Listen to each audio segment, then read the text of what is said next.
Welcome to the first episode of Dialogues, hosted by me, Richard Reeves. One of the best descriptions I've come across of a dialogue is thinking together in relationship. I really like that, and I'm going to use that as the motto for this podcast. I've got some terrific guests lined up, and I'm really excited about this new venture, so thank you for giving it a listen. My first guest is the NYU Professor and social psychologist Jonathan Haidt, who's probably best known for his book The Righteous Mind in 2012, and then The Coddling of the American Mind with Greg Luckianoff in 2018. John and I talk about what has been described as a crisis of epistemology in the very ways in which we discover and generate knowledge and truth. Why has this epistemic crisis hit so many liberal democracies? What lies behind it? And most importantly, what can we do about it? We discuss why John hates Twitter, how you can get social superpowers by combining the insights of the 18th century philosopher David Hume with the 19th century philosopher John Stuart Mill, the way that Gen Z has driven a change in the culture of college campuses and subsequently in some corporate cultures, why kids born in 1996 have had such fundamentally different childhoods, John says, compared to those born in 1990, and also what he sees as a gravitational shift in the information ecosystem dating from about 2009. One quick plug, John and I have actually edited a version of Chapter 2 of John Stuart Mill's famous essay on liberty, where Mill argues for the importance of freedom of speech as a way to help us individually and collectively to learn. The new edition is called All-1. It's free. And it's linked in the show notes. Actually, we mentioned quite a few essays and books and lectures and so on along the way. They're all linked in the show notes. I hope you enjoyed this first episode of Dialogues. I certainly did. John, welcome to Dialogues. Thank you, Richard. What a pleasure to be here with you. It's my first, the inaugural Dialogues. In fact, you're my very first guest, and I'm honored and flattered that you've agreed to join me. So thank you. We're going to cover a lot of interesting ground. We're going to be talking about the arguments for free speech, what's happened to the information ecosystem, how do we argue about these things, and the sort of epistemic crisis that you've been writing on. But you're a psychologist by training, so I'm going to start with some family therapy, if that's okay. I had all right, I'm not that kind of psychologist, but let's see what I can do. Okay. Well, I think you'll find this interesting. I had an argument with a family member on my wife's side, an in-law, about the results of the election. He was convinced that it was fraudulent. I'm sure many people are having arguments of this nature. And I had you in mind. I was trying to think about the righteous mind. I was trying to stay calm, and I failed. And we ended up having a difficult exchange. And so I emailed him to apologize for any offense I had caused him. And he emailed me back, just came in yesterday. So I wanted to share this with you. He said, first of all, he said, I'm not offended, but here's what he had to say. As much as anything, my intuitive nature gives me doubts about the election. I have had good business and personal success relying on my instincts and gut feeling. I see no reason to doubt them now concerning this election. I cannot at this time refute your arguments for Trump's lack of success in the courts, because I'd mentioned, well, why didn't he win in the courts then? Except to say that there is a lack of trust in that process. I think most Americans like me just want the truth. We can live with the truth, but it seems nowhere to be found. I think my relative just summarized the epistemic crisis, right? So well, it's all there, isn't it?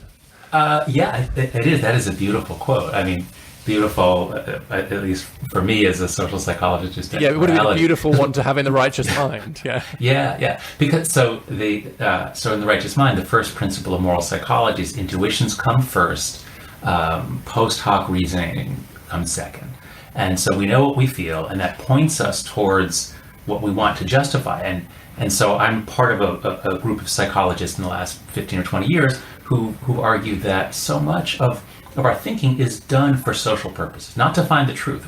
Our reason isn't there to help us find the truth. It's actually evolved to help us persuade others and manage our reputations.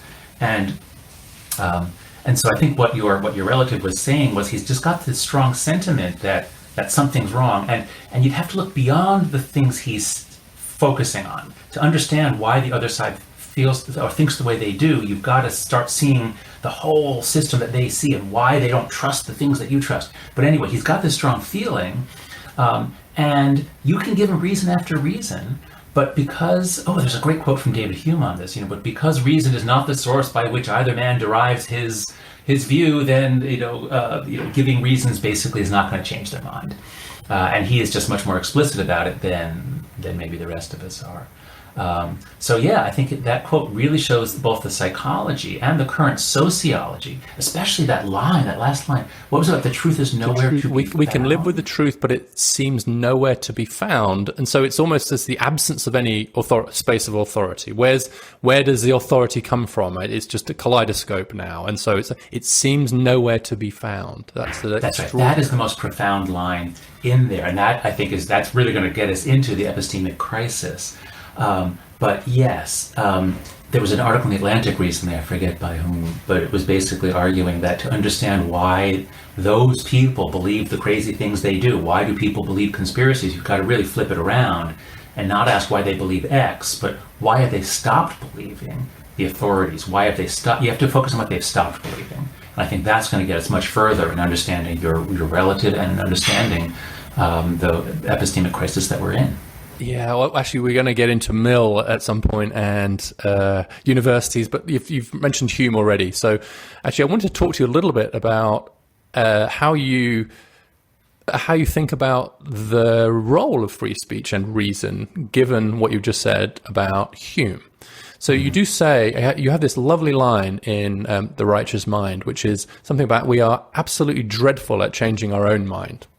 That's why we have friends, we have other people, and that they can actually then get us to question our intuition and perhaps come to kind of different view. Now, in The Righteous Mind, you famously had this, the famous metaphor is the elephant and the rider, and the rider's job is just to kind of provide post hoc reasoning for the elephant, right?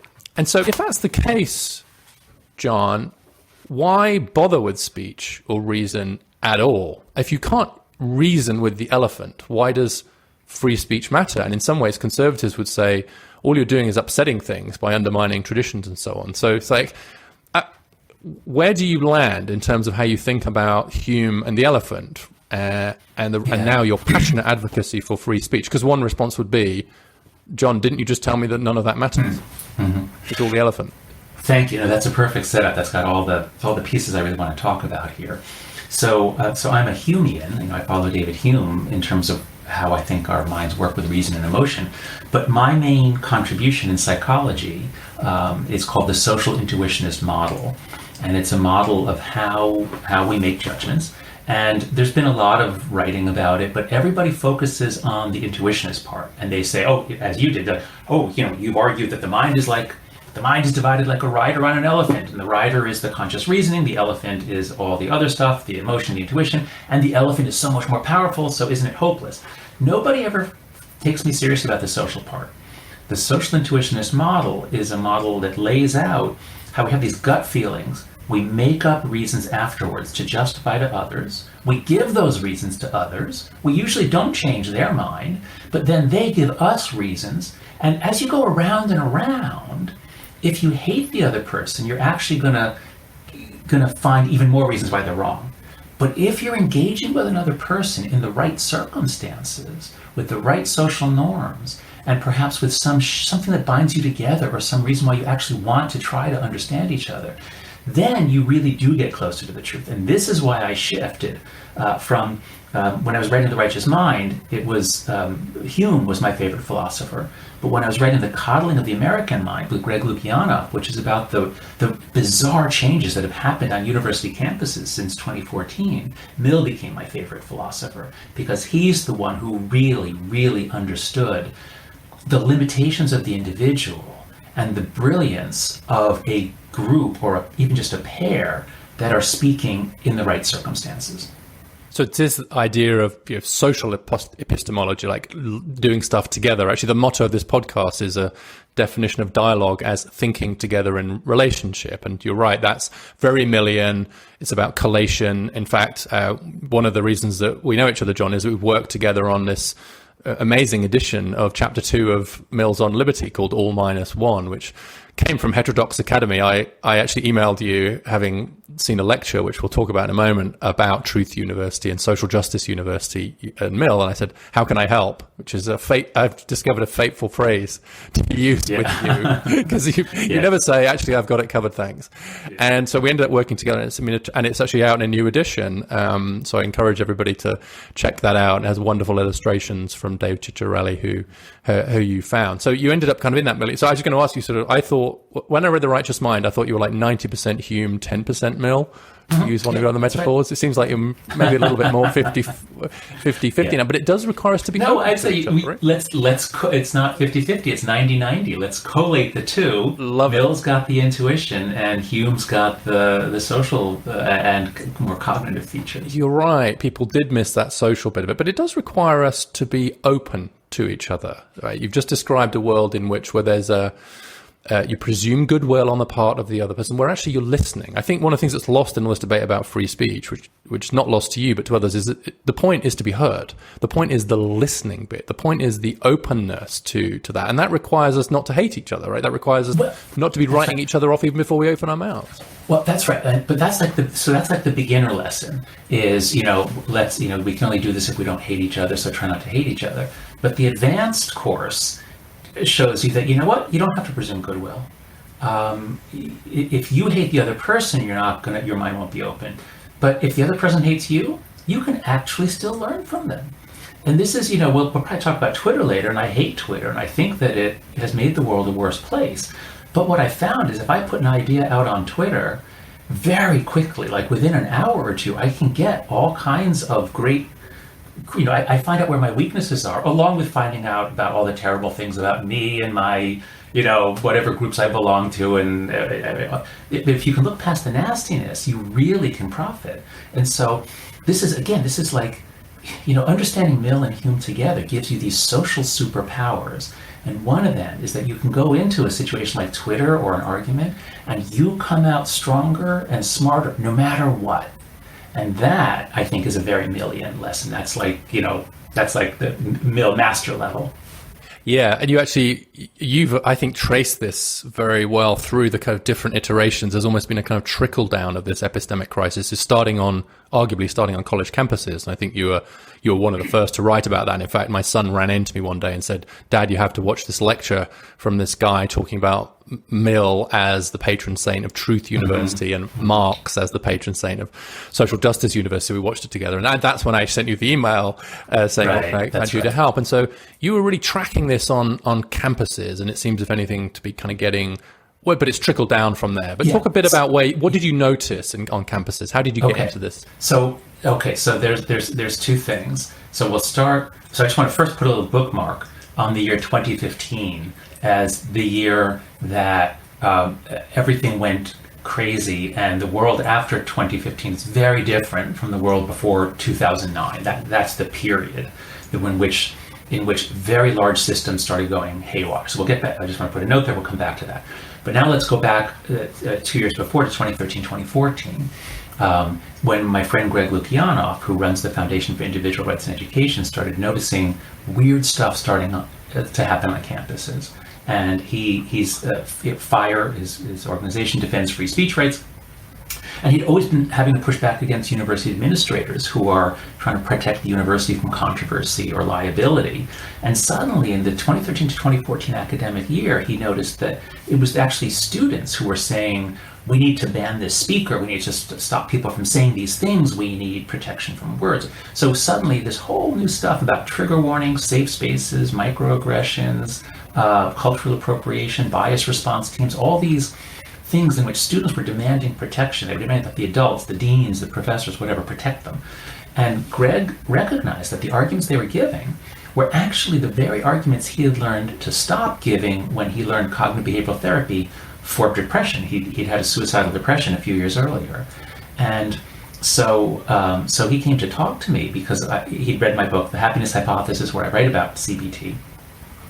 And he presented his ideas that somehow college is making students think in these distorted ways, like catastrophizing, black and white thinking, just thinking that if a speaker comes to campus and you don't have to go to the talk, this is somehow going to harm you, is magical thinking. This is not something that college students should be doing.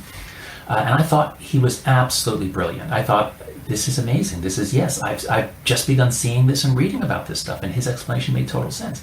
So at first we thought it was something unique to college campuses, and we wrote up an article about this, and the editors of The Atlantic gave it the title, The Coddling of the American Mind. And it came out in the summer of 2015, August of 2015, and a lot of people said we were exaggerating, we're just picking up on some anecdotes. Or it's just a handful of elite colleges at the top. Yeah, and, right. Yeah, and when they get out, when they graduate and join the real world, they're going to have to stop doing this. They can't possibly do this in the real world. So what are you getting so worked up about? So that's what people said. And then at Halloween 2015, beginning at Yale, things really blew up, and these controversies over Halloween costume guidance, and then suddenly it was just protests over so many issues about speech on campus. So the university seemed to blow up in 2015 and to 2016, and Greg and I still were thinking, okay, what's going on at universities? What we didn't realize, and we only realized a couple years later, is that there were many, many forces coming together so that the whole social and intellectual and informational landscape had changed between 2009 and 2013, 2014. We saw it first on university campuses, but then we quickly saw it in democracies around the world. So that's why it really is an episteme. It's a global epistemic sort of crisis. spilling over. Yeah, I think you've said before that you didn't have a chapter in the Coddling about workplaces, but you would now because of this kind of spillover. That's right. This is no longer a kind of campus issue. So it's interesting. The timing of this is interesting. There's a recession in the economy, but there's also kind of an epistemic recession as well, starting at elite universities and then trickling down through into society more broadly. Yeah. So just to trace out the spread. So when Greg and I wrote our article in early 2015, came out in August, universities blew up a few months later, and that continued through the next academic year. We immediately realized that actually it's the exact same thing in Canada and also in the UK. So it wasn't just the United States. So whatever caused this, people said, was it the opiate crisis, or was it a mass shooting, or was it, what was it that was freaking college students out? So it was clearly happening all over the English-speaking world. It hit Australia and New Zealand several years later. They're far away. They're a little more disconnected, and a little tougher than we are, frankly. That'll be controversial. Well, no, because we Americans all know that, and the Australians love it when we say that. So it was clear that it wasn't just the United States. It was at least all the English-speaking countries, the major English-speaking countries, immediately. And then it became clear that it wasn't just colleges. It actually was happening in high schools. And I realized right away, actually, that elite prep schools in particular were basically creating this mindset in students before they ever got to college. But it still wasn't in professional schools. It wasn't in medical schools. It wasn't out in the business world in 2015, 2016. As we did more research and we started writing it up into a book, which was also called The Coddling of the American Mind, we realized that the issue, that there are two issues. One is Gen Z, and the other is the technology of social media. And it's those two things. You have to keep your eye on both. So the Gen Z thing is that kids born in 1996 and later had fundamentally different childhoods from kids born, say, in 1990. And so the millennial generation, they didn't get social media until they were in college. Facebook wasn't even open to you if you weren't a college student in 2004, 2005. And it's not until 2009 to 2011, that's the 2-year period in which American teenagers flood onto daily use of social media. So before that, they would often actually go over each other's houses, or they would do something together. After 2011, since they're mostly on social media, they might be sitting next to each other, but they'll be communicating on their devices. So American childhood, and Canadian and British and elsewhere, really changes in those few years. They were also vastly overprotected. We go into this in the book, the decline of free play. All over, I've done this test all over the world. I ask people, not all over the world, all over Europe and North America and Latin America. And I ask, at what age were you let out? At what age could you go outside, close the door, bye mom, I'll see you at dinner, no adult supervision? And it's always 6 to 8. If you were born before 1980, 82, if you are Gen X or older, 6, 7, 8, you are out. Now that was during the crime wave. There was a gigantic crime wave in the United States in the 70s and 80s. but kids went out to play unsupervised. And all of a sudden in the 90s, we freak out over child abduction. And as the crime rate is plummeting, the crime wave ends between 1992 and 1994. It just vanishes. And as the crime rate drops, we coincidentally freak out about child abduction, and we never let our kids out after that. In fact, you could be arrested. If your 9-year-old is found playing in a park with a friend, you can be, if not arrested, at least you're dragged into Child Protective Services and forced to undergo all kinds of training and restrictions. So we changed the way we rear kids. We deprive them of the kinds of experiences of independence, of facing risk on their own. That's the most important thing.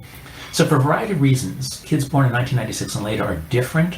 They're more fragile. They have much higher rates of depression and anxiety. And so it's when they arrived at college in September of 2013, that's when they first hit college.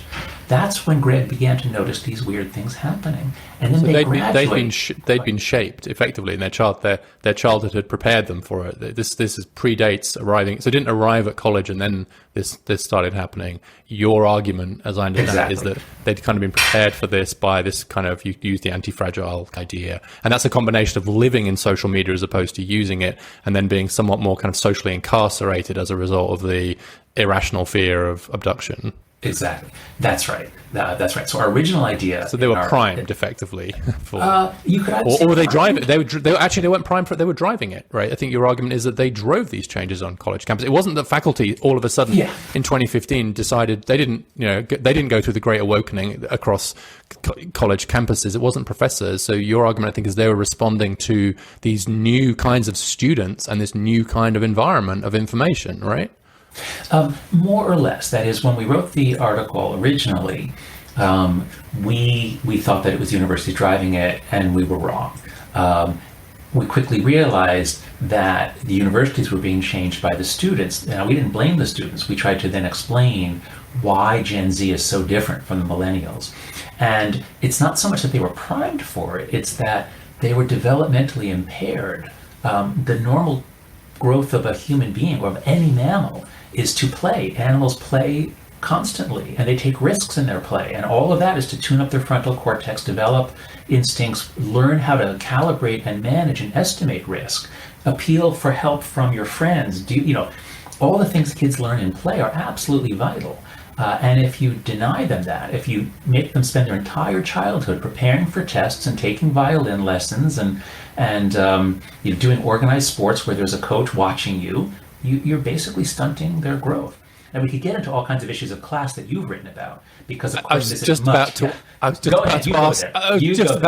that, because an obvious rejoinder is you're describing upper middle class kids in their kind of suburban cocoons before going off to their selective colleges, and actually the message that there's not enough hardship and difficulty and risk in kids' lives is not one that lands very well with people in very disadvantaged backgrounds facing all kinds of structural problems. In fact, if anything, they're facing, some people would describe, rightly or wrongly, as toxic stress at that end of the spectrum, right? So, and you're talking about almost like a toxic lack of stress at the other end, almost. Toxic coddling and toxic stress. No, that's exactly right.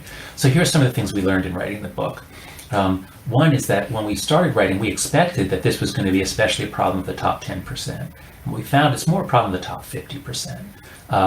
And the two sources we relied on here that really informed us were Annette Lareau wrote this book, Unequal Childhoods, and Robert Putnam wrote the book, Our Kids. And they both come to the same conclusion, which is it's not race. I mean, there are race differences in child rearing, but that the big difference is not race, it's actually class. And so upper middle class Black families are overprotecting their kids just like upper middle class white families. The key thing is whether you are basically grooming your kids for college of any kind, in which case you see, what did she call it? Oh, concerted cultivation. Lareau called it concerted cultivation parenting. Yeah. That's not the top 10% only, that's like the top 50%. So if the parents are thinking, my job is to get you into college and help you have a better life, and childhood is training for the job market, okay, that's when you get the overprotection. Now, in working class families and poor families, they have much more physical danger and they have much higher rates of trauma. So they're much more likely to have been beaten, sexually abused, and that's the ACE, the Adverse Childhood Experiences Scale. So they also have higher rates of depression. But the depression, I believe this is the case, the depression rates have risen more in whites than blacks. I forget the class finding, but the point is we have a rise of depression and anxiety that's hitting almost all groups, but sometimes for different causes. And so when you go onto a college campus, it is overwhelmingly people from the top 10%, and the few who are there from the bottom 50%. It's not like, oh, well, they had a tough childhood, so they're thriving.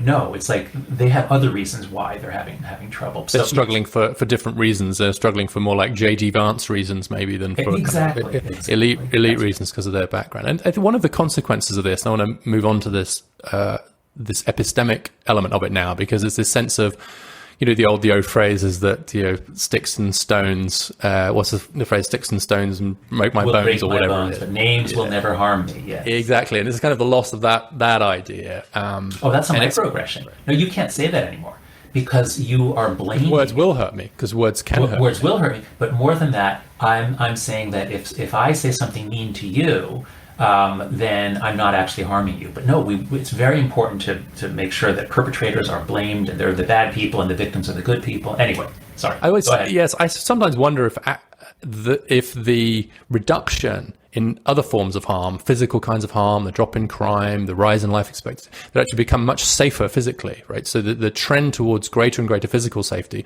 makes me wonder sometimes if that means that the definition of harm sort of expands to fill the vacuum. So if you grew up in a world where there was lots of physical threat, then maybe it was true that you would worry about the sticks and stones, right, and not the words. But if you're not getting hit by sticks and stones anymore, then suddenly words carry more weight. It's almost like we've recalibrated what counts as hurt and harm. Yeah, that's right. There's a lot of things there are a lot of trends that are related to what you just said. So one is the World Values Survey shows that as countries get wealthier, as they rise in development, of course, they now have fewer kids, and the birth rate drops below 2. So you have fewer kids, and parents put more of their eggs in that one basket. There's more overprotection. There are fewer kids outside to play with. But also values change, as the World Values Survey shows. As they get wealthier, they begin to care more about gay rights, human rights, animal rights, the environment. And so now any sort of argument about cruelty or meanness or violating rights resonates more. So yes, you have sort of the standard shift, the goalpost shift, or the lines shift, and in part that's a good thing. That is moral progress in many ways. But what's so interesting, and what Greg and I try to point out in our book, is these problems of prosperity can feed back. If we're a lot more depressed than we were 20 or 30 years ago, well, then there's something complicated going on here. Depression rates and suicide rates are rising among young people, at least in the United States. Globally, they're dropping. But in the United States, suicide rates are rising for almost all groups except for the oldest people. It's almost like as the exterior threats drop, the interior threats. Yeah, that's right. Actually, right. Freud said something like that in Civilization and Its Discontents. He said there are 3 sources of unhappiness. There's like the external environment, the weather and hurricanes. There's our bodies and internal pains, and then there's other people. And here he's writing in the 1920s, I think it was, saying, we've largely tamed the external forces, and medicine advances have allowed us to, reduce disease in our bodies. And so we have to have a constant amount of misery, he says. So now it's all from other people. And that's why we're so neurotic in the 1920s, or whenever he wrote that. Interesting. So we just reallocated the sources of our misery in a way. So one of the results of this is, I think, it creates the conditions to this epistemic problem, this idea of, lack of truth and so on. And it's one of the reasons why we've worked to reproduce this chapter from Mill to try and get people to think about it. And I'm going to just remind people what the kind of 3 key million arguments were in terms of why should we allow, this thing to be said, even if we think it's wrong. And he said there are 3 big reasons. Number 1 is, well, it might be true, even if it seems crazy or controversial. Quote Mill, the opinion may possibly be true. Second, even if our opinion is largely correct, we hold it more rationally and securely if it's challenged. So it's better to be challenged. He who knows only his own side of the case knows little of that. And third, I think most importantly for our conversation, most likely, opposing views each contain a portion of the truth which have to be combined. As he says, conflicting doctrines share the truth between them. And I think that's what you were talking about before, this idea of sharing. It's very much where you come from. It's the righteous mind quote they gave earlier, and our friends can help us. And actually, Mill said something very similar in his inaugural address to St. Andrews, who is rector, about looking through other people's glasses to understand the world. And so this idea of engagement is one of the reasons we're in favor of free speech. I actually think what's been lost sometimes, John, is the why free speech matters has been lost a little bit, right? We're so concerned by what free speech is that we've lost this sense of like, why does it matter? And it's not because of what people call an exchange of ideas, right? I'm really interested to see what you think of this. There's a couple of things I hate. I hate the phrase exchange of ideas now, and I hate the phrase marketplace of ideas, and I hate the phrase of exchange of ideas because it's basically like the exchange of gunfire during a battle. Sure, you can exchange bullets. Are we better off as a result? Not really. And that's how social media feels to me. Instead, you want the engagement of ideas. And that's also why I don't like the marketplace thing, because marketplaces are about exchange. And the idea of I think we might disagree a bit about this, but this metaphor of a marketplace of ideas is similar to the idea of exchange. Mill never said it, although he's often misattributed to Mill. But it's the same idea of competition. A bad idea will be defeated by a good idea in conflict and competition, in the same way that a bad product will lose out to a good product in a product market and so on. I just think that both of those ways of framing it miss the point, which is about engagement, sharing, and listening. Okay. All right, let me see. So exchange of ideas, right? We certainly say that a lot, and it sounds like such a good thing. So I see your point there, because it doesn't, at least charitable is exchange of gunfire. But if you think about it more like exchange of baseball cards, that's not harmful, and each person gets a card that they want better. So actually both are better off if they exchange baseball cards. But that still doesn't capture the generativity that we really want, that Mill wants for us. Exactly. Yes. Marketplace of ideas, I think, is... Sorry, let me just say one more thing on that, actually, because Theodore Zeldin, who's a wonderful French historian by background, he has a book called Conversation. And he says a conversation doesn't just reshuffle the cards, it creates new cards. Great. Okay.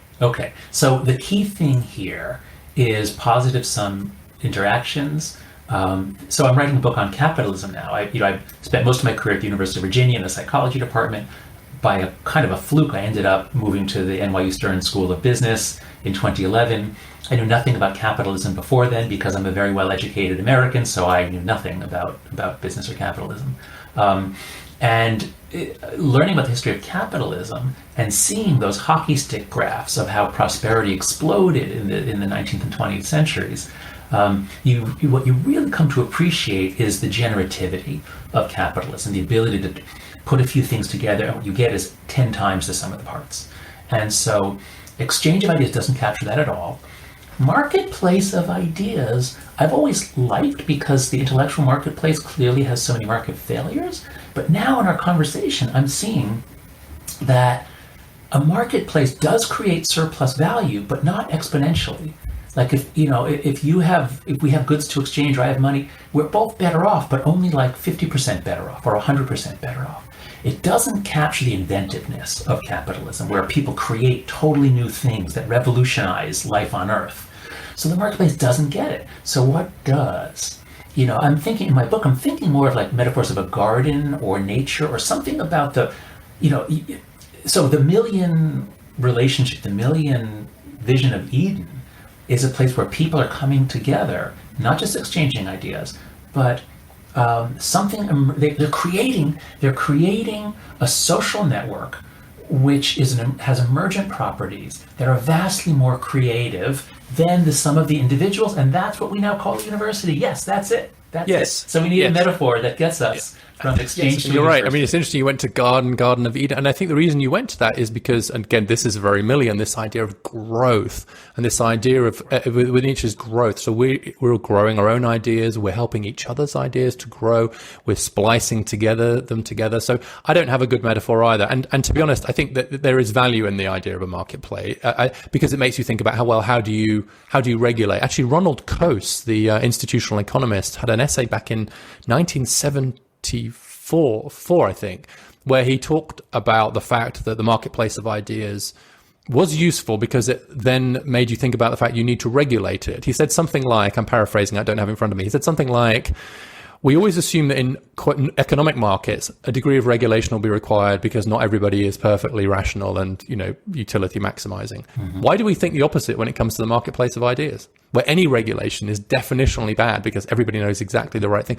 So that sense of, if it creates a conversation where we think about how do we regulate the market or define what you've called the informational ecosystem differently, or maybe it's create the garden. I don't know what the metaphor is, but what I don't want to lose is what you just said, this idea of generativity. Yeah. So right? Synthesis. Okay, I've got to say this before I forget it. It's not the marketplace per se that creates the explosion of growth, but the fact that there is a marketplace is what inspires all these people to be trying to invent some new product that will then bring to the marketplace. And if we switch this to the world of ideas, it's because there is clearly a marketplace of ideas. I mean, the metaphor really does hold. Ideas battle it out. Some are better than others. Some just have better PR. It's a worse product, but it's promoted by movie stars or something. So the marketplace metaphor works really well. But here's what we can add to it.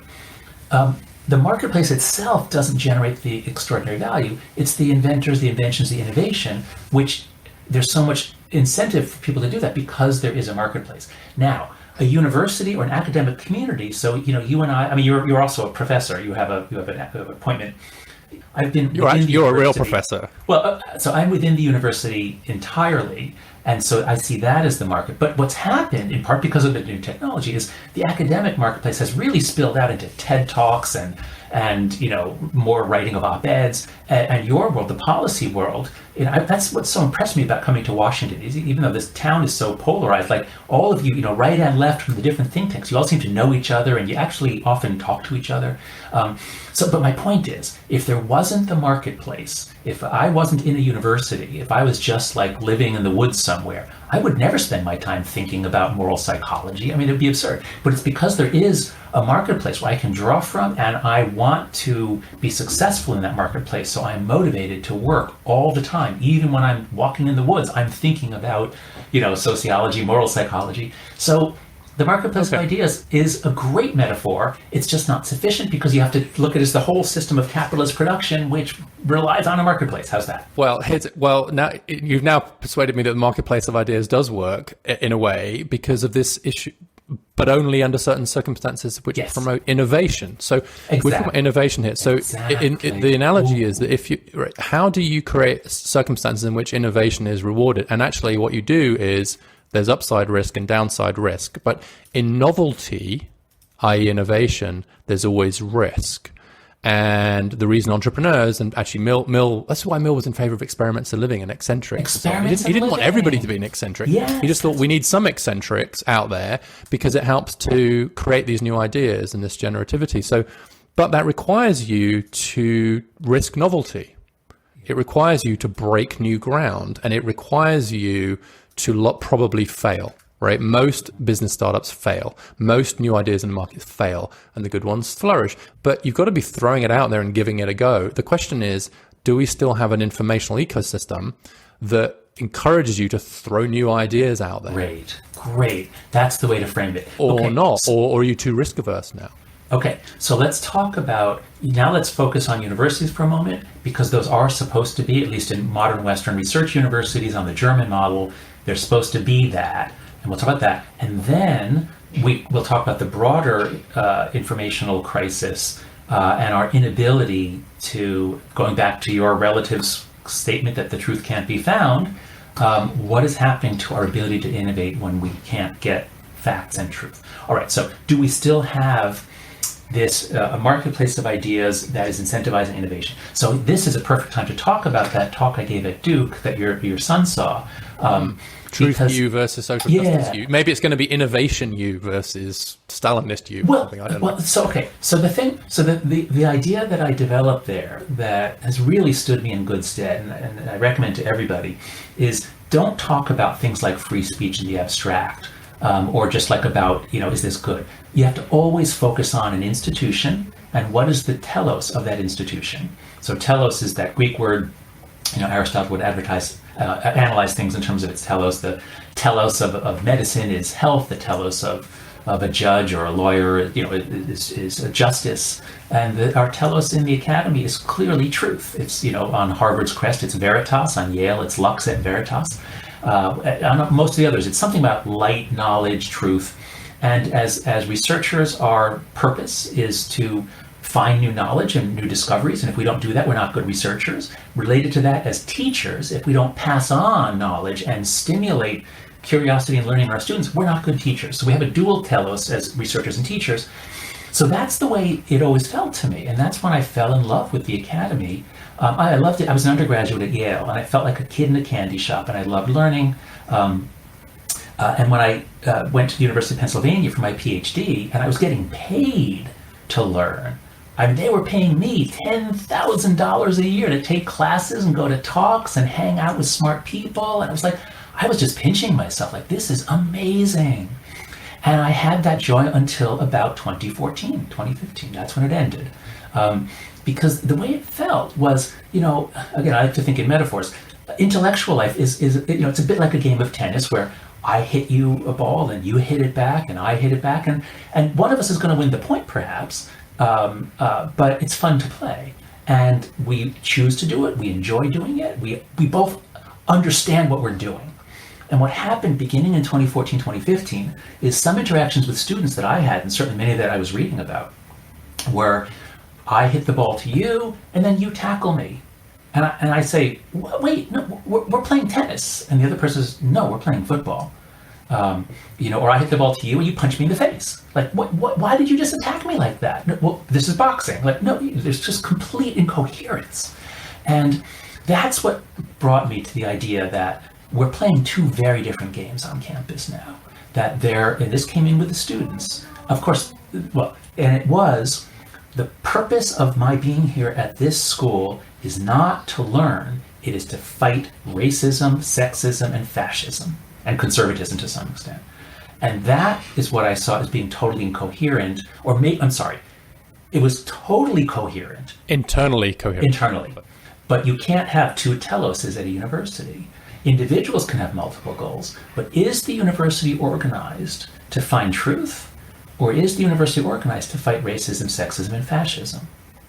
And that was social justice, in your exactly. That's right. Analogy. So in the talk, it's almost like it's. Sorry, go ahead. No, just to give the quotes. Yeah. I gave the talk, and I started it by contrasting two different universities based on two patron saints, and that's what your son saw, and that's why he came running to Dad, the biographer of Mill, because here are the quotes that I used. I said, Truth University is based on Mill, and I gave the example, he who knows only his own side of the case knows little of that, and that quote goes on beautifully. But then for Marx, and this was the real discovery, I read a bit of Marx in grad school, but to find this quote, the philosophers have only interpreted the world in various ways. The point is to change it. And that's when I realized, wow, this is what the activist students are doing, is they're saying, everything about my education here has to be based on trying to change the world, and that begins at school. When I was at Yale, we were all focused on fighting apartheid in South Africa. Not that we could do much about it, but now it's all focused on fighting racism, fascism, and sexism at Yale, or at the school. And that just seemed like a very different game, and one that's incompatible with learning. So you end up, it's almost the distinction between going there to learn and going there to be trained, right? So social justice, it's a training camp, and it's kind of reflecting on the difference between learning and training. And learning is much more the telos of learning to learn, learning to be challenged, shaping your ideas, changing your ideas, and even your intuition, your elephant, in light of new evidence. Whereas training is, we know what we need you to do, and here's the goal. So it's like, but it's not just, you've talked about how it's spread from campuses and through the media and businesses and so on. That you had this terrific piece, actually you co-authored it in The Atlantic in 2019 around what was happening to the informational ecosystem and how to fix it. And I'd love to have you talk about that piece and we can move on to the fixes. You had this wonderful metaphor there, which was, imagine if God doubled the gravitational constant. In other words, gravity doubles overnight and the buildings collapse, and the world goes kind of crazy. And then you argue that the equivalent happened as a result of social media from 2009 to 2013. Can you just lay out that argument a little bit more for us? Okay, yeah, thank you. Because so now we can go back to that marker that I set in 2015. The world is different after 2015. So things got weird on campus in 2014, and then it was clear it's in Canada and the UK, and it's in high schools, it's not just universities. But also in 2015, that was the year of right-wing populism. That was the year we started seeing, I don't know when experts date the democratic recession, but in 2010, 2011, we all thought, oh, the Arab Spring, Facebook is empowering democracy. No authoritarian country can withstand Facebook. And so that was the high point of democratic optimism and techno-optimism. But of course, the Arab Spring turned bad mostly in most of the countries. China developed the Great Firewall. Faith in democracy plummeted in the 2010s. And so weird stuff is happening for democracies, and we're becoming doubtful of democracies. And then we get to 2016, we get the unexpected Brexit vote, and we get the unexpected Trump victory. So now it's like, wait, political systems are going haywire around the world. And at first I didn't connect that to what was going on campus, because that was like a right-wing thing mostly. And there was left-wing populism too, but it was more right-wing populism. And, Le Pen in France, and the surge of even racist right-wing and neo-Nazi right-wing parties in Europe. So that was weirdness going on the right. And then on campus we had the weirdness on the left, and I didn't connect them at first. But what became clear as it just began to feel to me more and more like, you know what? Everything is going haywire. That's when I started investigating these metaphors of like God changing one of the there's like 25 basic constants of physics. They're constant throughout our universe. So if God, doubled the charge of the electron, or the gravitational constant, like everything would go haywire all over at the same time. And that's what it felt like. And what is that change? It's too simple to just say it's social media or the internet. The internet is overall an incredibly wonderful thing. It's got some drawbacks, but the value it brings is beyond anything other than maybe electricity. It's specifically social media, and I started writing about this, but I don't know much about social media. I'm only on Twitter. I don't know the technology behind it. And I happen to have there's a wonderful guy, Tobias Rose-Stockwell, who I've met a few times.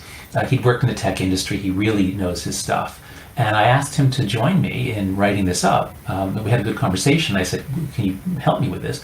And what I learned from him as we wrote up the paper is that social media all starts in 2004 with Friendster and MySpace and the Facebook, but it's not polarizing, it's not toxic. You show off how many friends you have, what bands you like, but you're not making people angry. In 2009, things begin to change. Facebook introduces the like button, Twitter copies it. Twitter introduces the retweet button, Facebook copies it. One of the Twitter engineers said in the first weeks of the product, he said, it was like we'd given a loaded gun to 3-year-olds. I mean, he saw the way people were using the retweet and how it spread outrage. So this is exactly when social media becomes really engaging, and the engagement data is what allows them to algorithmicize everything, which makes it even more engaging. And engagement is especially driven by emotions, and especially negative emotions. So the world before 2009 was still a kind of a normal world with lots of bad stuff in it, changing at the pace things have changed at for a few decades. But between 2009 and 2012, we built what Tobias calls an outrage machine, this gigantic outrage machine, so that anyone can launch outrage that could go global. And that's why the Russians in 2014 activate their network. The Russians have been trying to mess with American democracy for 50 years or more. They would come over and spray racist graffiti or destroy Jewish cemeteries, or stuff to make us try to divide it. But now they can just do it from St. Petersburg. They don't have to leave their chairs. Anyway, the point is, social media changed the basic informational flow ecosystem in very social ways. This is not just an issue of cognitive psychology and knowledge processing. It fundamentally changes social relationships and the social dynamics of logic creation and diffusion. And that's the metaphor. So it's it gets us back to this point about the social epistemology, and Exactly. and actually the way in which comes back to the way in which the word engagement has now just been destroyed for me, because actually engagement means how many likes, and there's lots of engagement. It's not quality, actually, it's pure quantity. It's not It's like exactly. calories. It's not really exactly. It's not engagement in that sense. It actually reminds me. I can't remember who said this. That actually, we should never say we're watching. TV watching is a misnomer. We should say we're TV staring, because watching is an active thing. Whereas, right, and there's something analogous here, which is that if you're just retweeting stuff and talking about stuff, you're not engaging. That's not engagement. It's clicks. It's eyeballs. It's people watching. But the idea of engagement is an active process. Yeah. Right? Yeah. So So I read in the mornings, in part to cope with the craziness of our world. I read Stoic writings, and especially Marcus Aurelius' Meditations, and I've just started going through Epictetus, the handbook or the manual for living. And it's uncanny how they anticipated social media, or rather, they warn us about the exact things that social media causes for us. So here are some of the ones I read this morning from Epictetus. Be discriminating about what images and ideas you permit into your mind. If you yourself don't choose what thoughts and images you expose yourself to, someone else will, and their motives may not be the highest. Wow. And here's another. So I've also been reading René Girard, who's very popular in Silicon Valley. He's a French, I'm not sure what his background was, but he developed this idea of mimesis, so that we copy each other. We're a species that's really intent on copying each other. But here's the thing. We don't just copy what people do. We copy what they want. And people wanting something makes us want it. We're very attuned to what they're trying to do, and we take that on as our own goals. Okay, so here's Epictetus writing in the 2nd century. It is human to imitate the habits of those with whom we interact. We inadvertently adopt their interests, their opinions, their values, and their habit of interpreting events. And over again, Marcus Aurelius and Epictetus, and also to some extent Buddha and many of the Buddhists, warn us about our social nature. How garbage in, garbage out. Watch who you associate with. Watch what you read. And what has happened to, especially to Gen Z, because they didn't even have a chance to expose themselves to the world's knowledge. Their input streams have been flooded by stuff created in the last week by other kids ever since they were 10. So I think this is, again, a part of the reason why things are going crazy, and especially for young people. Because these streams of information, well, I actually want to talk to some of the institutional reforms that we might engage in. You talk a bit about this in your Atlantic piece, and I really want to kick this around with you, because I struggle a little bit with fixes. But one response to this, actually, David French said on some platform the other day that we tend to overblame social media and underblame ourselves. And I was rereading Bernard Williams' book, Truth and Truthfulness, and he talks about the virtues of truthfulness, telling the whole truth, not continuing to spread untruths. And so Williams situates it, this is before the explosion of social media, as a virtue.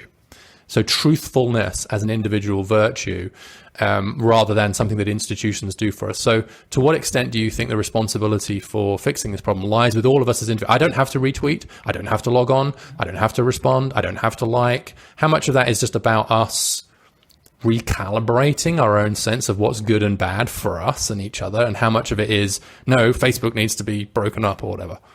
Well, it's interesting. I mean, of course, David French is a conservative. He's wonderful. I love his writing. I love his thinking. He's one of the people I most love collating ideas with. But conservatives tend to blame. They tend to insist on more personal responsibility. They tend to blame individuals more, and liberals or progressives tend to blame structural factors primarily. And the funny thing, I mean, we should just briefly mention this. You and I first met when we were on a working group, a group of experts on poverty from AEI and Brookings, from right and left, that I was the chair of, and I had not met you before then. But as we were thinking of who should we have on this, like who's a person on the left who plays well with others, is open-minded, so we picked you and a few others. But one thing I learned from that is because everybody, right and left, everybody cares about child poverty. Everybody wants to reduce child poverty in particular.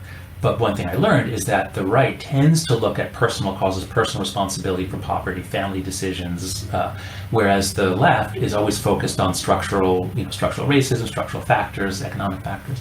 And I in this case, for a problem that came out so suddenly, because of changes in parenting and social media, I'm going to go more with the left here in the sense of saying, we've got to change the big structural things. If we don't change those, we're not going to, if you people get addicted to smoking, and even if they know it's going to give them cancer, it's hard for them to stop. Depending on us trying to reach people and saying, stop, be mature, this is not even good for you. Like, no, that's not going to really do anything. So we have to help people. So it's a combination, in other words. So, and actually, you had this wonderful, I think just a minute on this would be great. You told me on another occasion about this asteroid club that you used to be part of, and what the kind of motto of it was.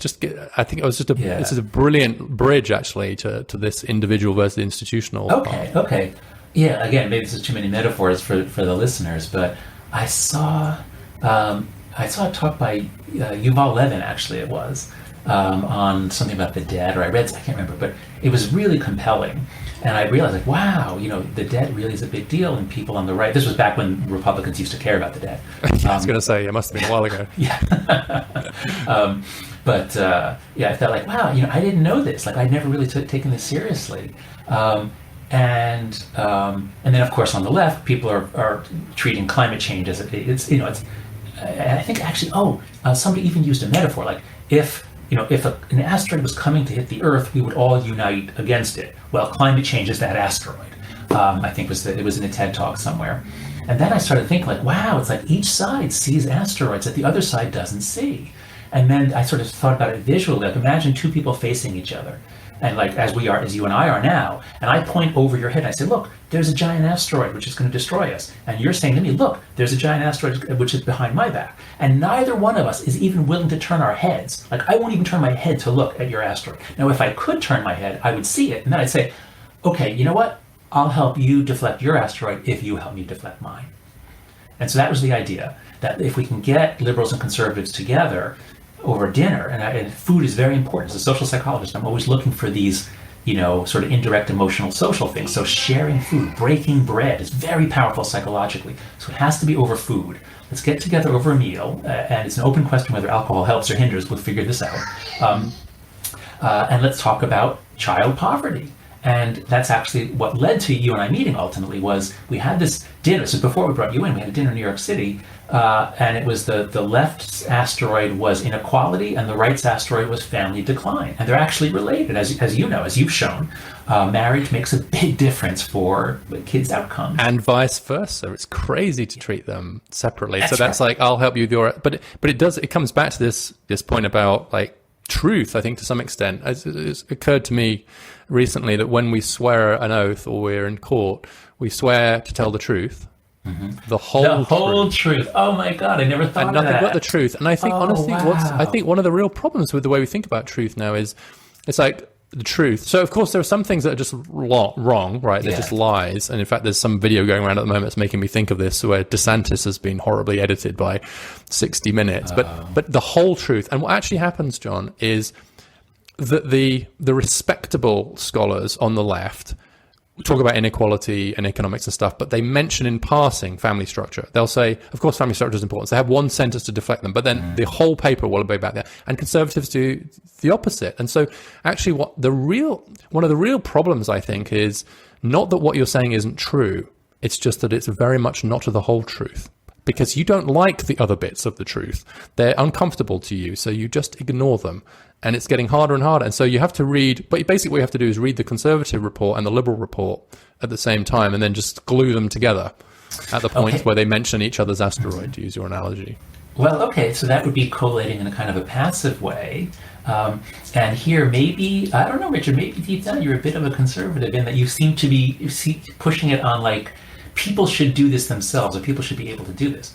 I'm saying I think that's kind of what I'm saying this is what we have to do in an environment where people are kind of self-editing, where they're not telling the whole truth. But this point about the whole truth and collation and engagement in the sense we've talked about it. You talked about this a bit in your Atlantic piece, like what to do. So it's come to the institutional reforms, right, rather than individual, in case people do leave the conversation thinking I'm a conservative, although who knows what I am now. Who knows what anybody is anymore. But you talked about, and I actually saw you're talking to Chris Bale as well, who has a new book out on reforming the ecosystem. But you also had points about in your Atlantic about reduced friction, which I guess comes to retweet, which have changed, less anonymity. And what are the fixes? If I've got a big tech person on and I can wave a magic wand and change how they do it or how we regulate it, what would they be, these fixes? Sure. Okay. So first, to segue into that, first let me just say that when you were saying, we each have to try harder to tell the whole truth, or we each have to try harder to glue things together the other side, I would say almost nobody can do that. Almost no person can tell the whole truth. It's certainly not about, you can be the world's expert on four-leaf clovers, that's fine. But if you're studying inequality or you're studying racism or anything political, it's very hard to tell the whole truth. Rather, you have to really embrace middle and say, I need to be in a community in which collectively we will get the whole truth. And if everyone at the New York Times is on the left, they can't get the whole truth. And if everyone in the Defense Intelligence Agency, is on the right, they won't get the whole truth. So you need viewpoint diversity. You have to commit yourself. So when you talk about structural reforms, again, as a social psychologist, I'm going to always start not with the technology and tweaks to the software or the algorithm. I'm going to start with what's the social relationships that are going to create truth as an emergent property. So I would start with universities, and that's why I co-founded Heterodox Academy. If anybody listening to this, especially if you are an academic, please go to heterodoxacademy.org, and we're trying to argue for increasing viewpoint diversity, open inquiry, freedom of speech, but we'll get back to that. Freedom of speech is not exactly the right thing here. But it's what is the purpose, what is the telos, and then set things up so that you maximally achieve your telos. Okay, so social media, what are the big fixes? Well, let's start with what is the telos? What are you trying to do? And of course, if your telos is just to make as much money as you can, well, then you're going to maximize for anger and outrage and lies. Those will spread faster. And of course, when Facebook became a publicly traded company, or publicly traded companies often have that pressure from shareholders to maximize returns to shareholders. But I've met a lot of people in Silicon Valley. Facebook in particular has hired a lot of social psychologists. They actually really are working on this, and I know a lot of them. And so, what is it that they should do when you talk to them? What are the changes they can make? So the biggest change that I want them to make, that I keep trying to tell them, and Tobias and I hinted this in our Atlantic article, is user authentication and ratings of users. Let's say, contribution to positive discussion. So here are the two things. So first, it's unbelievable to me that anyone can just create as many Facebook or Twitter accounts as they want. And then you can use those to make death threats, rape threats. You can do whatever you want on them. And you'll get, if you really do stuff like that, you'll get shut down within a couple of days. But you can make hundreds more. There's no verification. And this allows a lot of people, we have a lot of knowledge in social psychology, what happens when you let people put on masks and know that they'll be anonymous. And some perfectly nice people, I've even found a friend of mine who became a racist monster under his anonymous name on various social media platforms. It was bizarre. But if he thought that maybe he'd get caught, he wouldn't have done that. So here's the first thing. Anyone can create an account to see what's going on a platform once a platform becomes large, I would say. But what Tobias and I are arguing is, if you want to post, if you want to broadcast, if you want access to the public square, you have to have some degree of authentication. Now, that doesn't mean you have to show Facebook your driver's license and your social security number. They already know that, of course, but it could be done by, if you want to be able to post, you get verified. So just as Twitter has blue checks, they do some verification. In this case, let's say the platform, Facebook, for example, or Instagram, would kick it out to a third party. It could be a nonprofit. And that third party just does whatever it takes to find out that you are associated with a certain country and you are a certain age.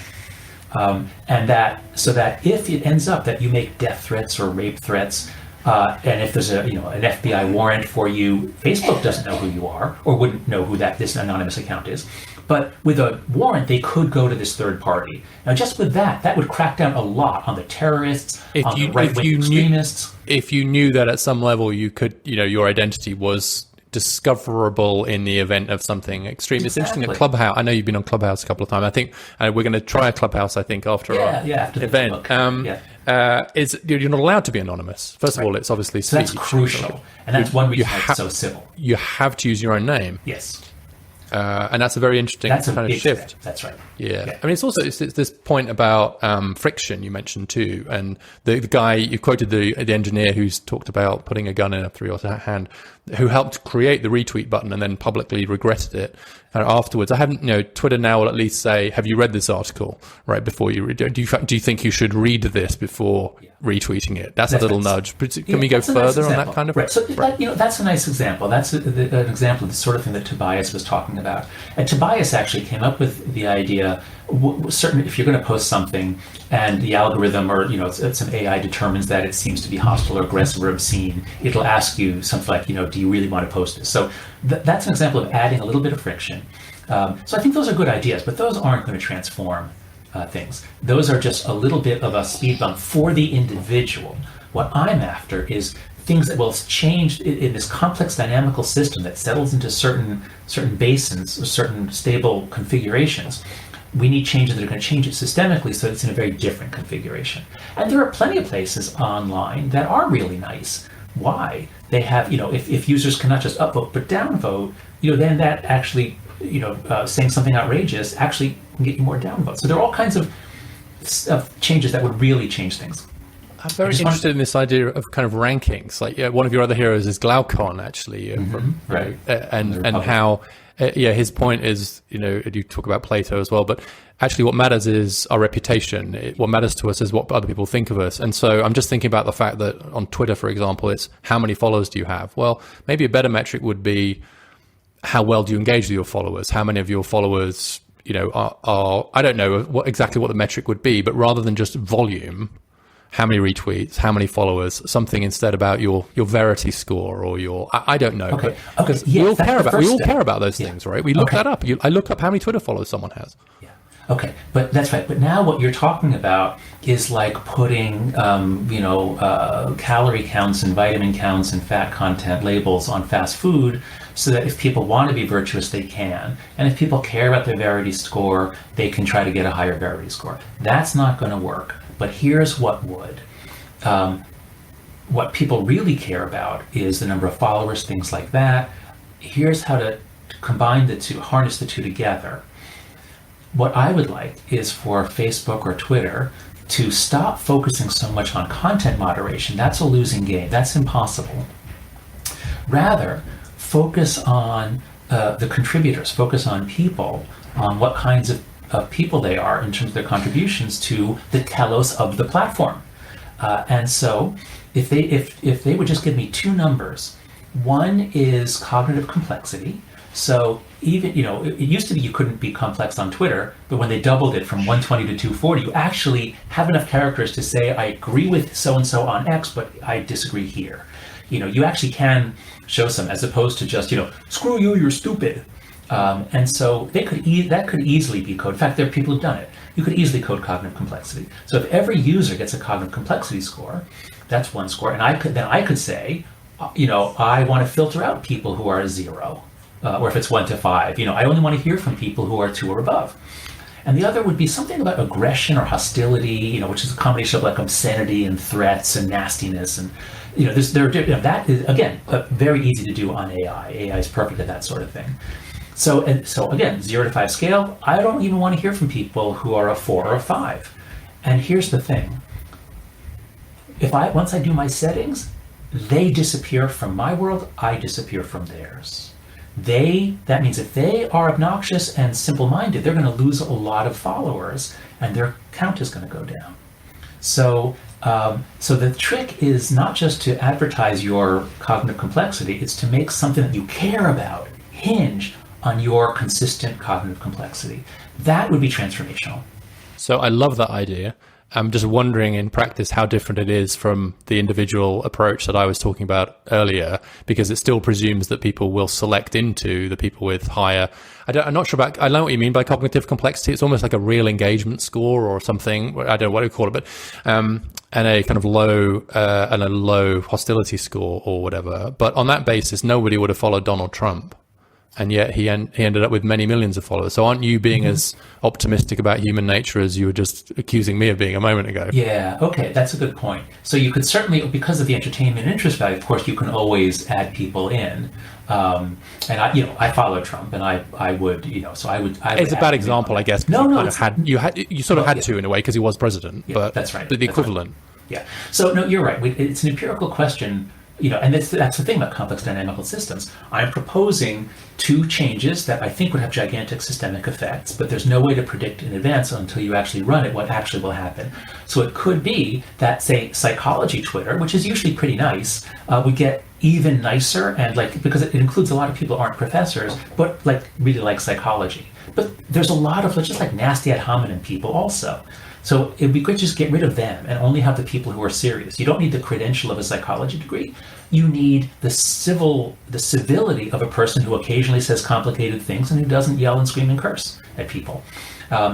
Now, could there be sub-communities of people who just express outrage in a simple-minded way, and that helps them, find each other? Yeah, that could happen. Although I'm sure Facebook could tweak it so that such people, they could certainly tweak the algorithm so it actually would not be easier for them to find each other. They could definitely do something about that. Now, something like Parler, which that sort of thing would thrive on Parler, but at least the verification. If there was identity verification on Parler, then when people are planning an attack on a mosque or a synagogue, okay, at least even if the account gets shut down by Parler, eventually they couldn't do that anymore. But it is these sort of in-between cases where we're trying to just for better conversations. We're trying to make for engagement in the millions. Maybe we could call it the Mill score, and that would be a big win for me anyway. Yeah. Or the Bernard Williams truthfulness score. It is about the level of and selecting into that. But it's certainly worth a try to give people, because right now it's quite hard even to opt into the sort of more truthful cultures on social media. It is hard to set those filters because you don't have those metrics. Yeah, that's right. Now there are certain places, in my sense that Quora is much better. I hardly ever visit Reddit, but that seems to be better. And somebody told me it's because they have a downvote score as well. So so even if you get a bunch of upvotes, you get a lot more downvotes. So there are parameters that can make for much nicer social media. But on the big platforms, I think the two that Tobias and I are suggesting, identity verification and some sort of rating of the degree to which you contribute to a good discussion as opposed to poison it. I think that rating is a great one. So I just want to use a couple more minutes, John, if I can, to talk about you've mentioned your book already that you're working on now on capitalism. And because I knew you were working on that, this line, when I went back to The Righteous Mind, stood out to me. You wrote the following in The Righteous Mind: God is commonly thought to have created the world and then arranged it for our benefit. If that's true, then the free market at its invisible hand is a pretty good candidate for being a god. So can we assume it's going to be quite a pro-capitalist book? Well, no, because I think, I forgot about that line, but I believe it's from the section where I try my best to channel conservatives, liberals, and libertarians, and that's from the libertarian section, I think. So I'm trying to really speak for libertarians, and this also really was new for me in writing The Righteous Mind. Before then, I thought it was just left versus right. But I realized, wow, libertarians actually are really different. But it's also where you talk about how the amazing, and I agree with you entirely about this, just in terms of impact on poverty and more generally, just what an incredibly positive force the market has been on net. Mm-hmm. And I think that's right. Important that we recognize that. So you're right, I'm being a little bit unfair. Tell a little bit about what's the telos of the book, maybe a good way to put it. So the title of the book, the working title, is 3 Stories About Capitalism, the Moral Psychology of Economic Life. And the reason that I started working on it is I moved to NYU Stern in 2011 just for 1 year. I had no interest in business. I just wanted to be in New York City when The Righteous Mind came out. And my wife and I just had our second child in Charlottesville, and I knew I wasn't going to be able to come up to New York easily to do a 10-minute interview. So I got a temporary position at Stern, and I was teaching business ethics. And in the business school at Stern, it was all about creating value and social entrepreneurship, and business can solve all these problems. It's this very positive story about business. And I was listening to a set of lectures by Jerry Mueller, a really brilliant intellectual historian at Catholic University. And again, I didn't know anything about capitalism until I read this. It was miraculous. So that's one story, okay? The very positive story. But then, while I was teaching this business ethics course, Occupy Wall Street broke out a mile south of the classroom. I'm here in Washington Square Park, and a mile south is Zuccotti Plaza. And I'd go down there, as a moral psychologist. I want to, here's a new political leader I want to interview. So I would just talk to people, and I took photos of the signs. And it was an incredibly negative story of capitalism as a vampire, capitalism as a monster, capitalism. There's a great metaphor from Matt Taibbi in Rolling Stone about Goldman Sachs, but it works for capitalism. It's a giant vampire squid with its tentacles wrapped around the head of humanity, stuffing its blood funnel into anything that smells like money. Okay, so that's a very different story. Now, which one is true? Both of them are. Both of them are. And you can find plenty of historical evidence of both of them. And it's only by collating them. They share the truth between them. They share the truth between them. So that's actually what the book is about. I'm going to try to share the truth between them. And try to do for economics what I was trying to do for politics and for social, social politics, left-right social stuff was really what The Righteous Mind was about. It wasn't about economic left-right. But this will be much more about economic left-right. And my hope, since there's a lot written about capitalism by economists and historians, not for the general audience generally, but I hope to write a book for the general audience as a psychologist about capitalism. Because it was so miraculous to me learning about it at the age of 47. I was 47 before I learned anything about capitalism, and it was really interesting. And so I want to try to share some of that with readers. Here's the most powerful force that you probably don't know much about. When I read about evolution in college, I read Richard Dawkins' The Selfish Gene, and it was just mind-blowing. And capitalism is the same. Are you going to talk at all about the way capitalism shapes our psychology as well as the other way around? Because that's obviously very much up your street too. And I'm very interested in the way that it's created the idea of the future. It's changed the way we interact with each other. And Joe Henrich, who you know very well, and who I'm hoping to interview too, I think tells a very good story about how it did.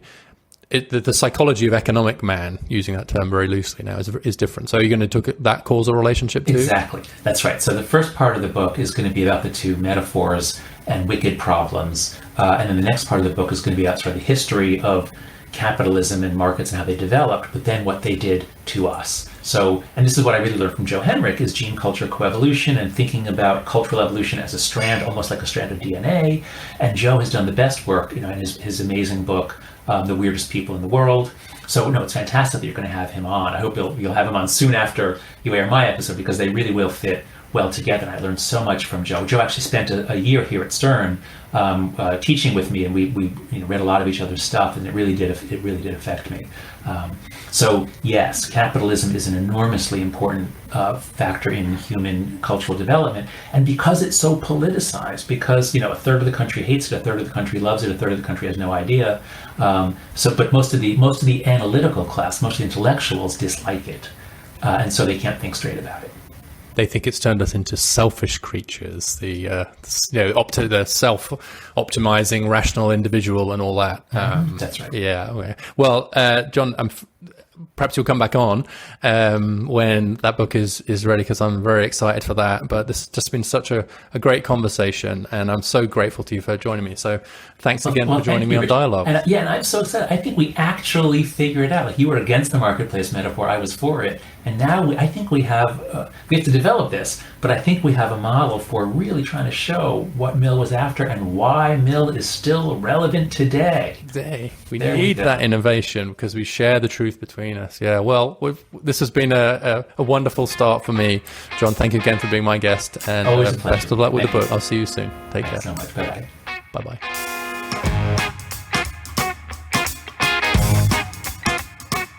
Thanks for listening to Dialogues. I hope you enjoyed that conversation. And if you did, please take a moment to follow, like, rate, and share the podcast in all the usual places.